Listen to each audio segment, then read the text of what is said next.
a secret royal order, illegal investigations, and a palace coup.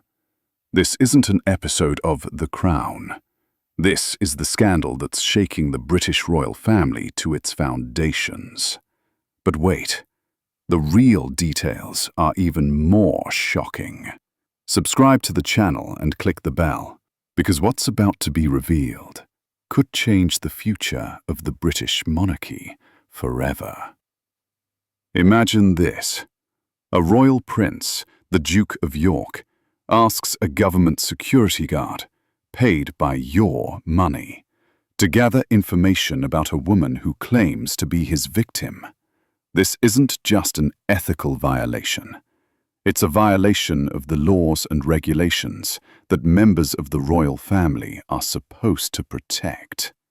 Today, in a GB News investigation, we'll reveal in detail how Prince Andrew transformed from a hero of the Falklands War to the greatest burden on the British throne, and how he became what the media calls the ever-present gift to the press, and the ongoing nightmare of the royal palace. Well, the news just doesn't get any better for the embroiled Prince Andrew.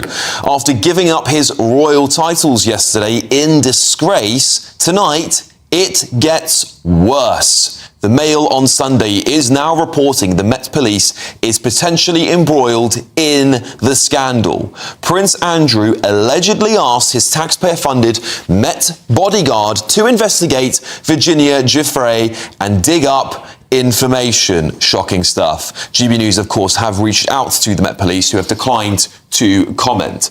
We've also reached out to Prince Andrew, who has not replied. Perhaps his emails aren't working at the moment. We are now joined by the royal historian and co-editor of Burke's Peerage World Orders of Knighthood, Rafe Heidelman-Koo, and Peter Blexley back in the studio to talk about that Met story. But we'll come to that in just a second, Peter, because Rafe, I want to ask you, this is such a massive story for this country, because the royal family is an institution that's lasted almost 1,000 years. We're about to celebrate it in 2066, and of course they've survived worse than this before. But the implications at this moment in time for Prince Andrew and what that means to the royal family are quite severe. British people are wondering, what am I paying for this man? And how can the royal family recover from this? Well, as you've seen, look, this new Mail on Sunday story breaking today proves that Prince Andrew, if you're a journalist or a tabloid journalist, is the gift that keeps on giving, which is great for people in the media. It's a nightmare for the royal family. And in the royal family, you can understand the frustration and the despair in the royal household. You know, just as soon as you think you've finally closed the door on the Prince Andrew saga, it flings open again, and there's yet more. And we've had in short succession, just in the last few weeks, you know, we've found out that perhaps he was not telling the truth about when he last saw Jeffrey Epstein, or last communicated with him. He said he wanted to play again soon with him. We've got the memoirs of Virginia Giuffre coming out very soon, which are further going to shed light on all sorts of things. And also, of course, he's even got himself linked to the Chinese spy scandal enveloping the Labour government, having met with this Chinese spy master, who was the same character who met with one of the people who was charged with the spying thing. So it's only natural, I think, that the royal family need to create as much distance as possible. We're told that Prince Andrew has willingly decided to give up these titles. Of course, we know full well this came by order of the King in consultation with Prince William.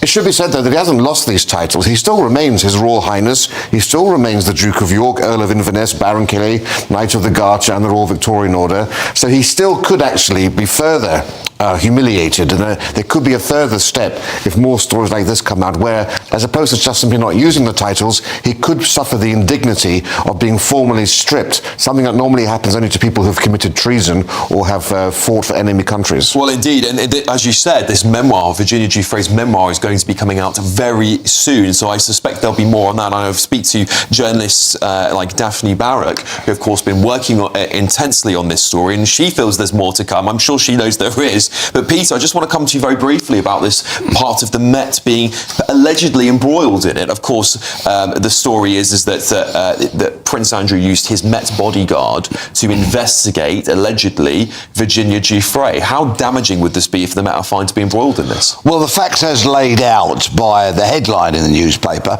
and we'd need to get behind that headline and be made privy to a lot more detail.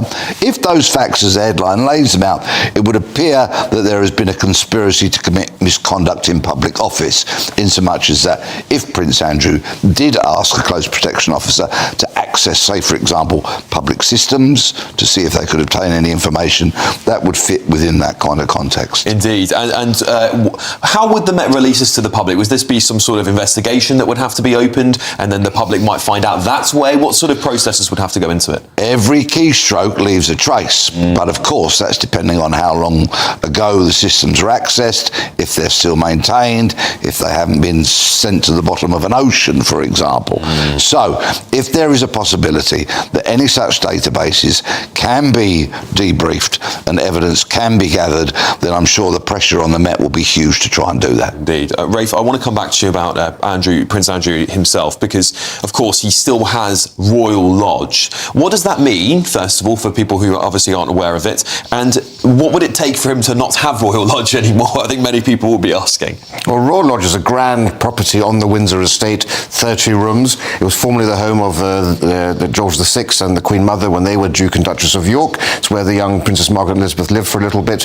He's got a very long lease on that property going into the 2070s, so he has every legal right to live there.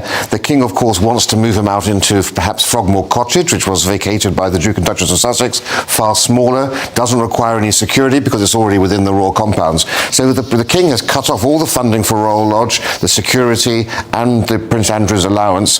Where Prince Andrew is securing the money to carry on living there, to pay for his security, his lease also requires him to look after the building. That costs millions. We don't know about that. The best thing for the royal family would be if Prince Andrew now follows the example of his great uncle, the Duke of Windsor, who lived his life in exile in France. We know that Sarah Ferguson loves Switzerland. They've had properties there before, perhaps a future in Switzerland. He even has use of a palace in the UAE, given to him by the royal family there whenever he should need it, the royal family of the UAE. So there are options for him, but I think, a period in the wilderness or a decent honourable exile would be the best path of action.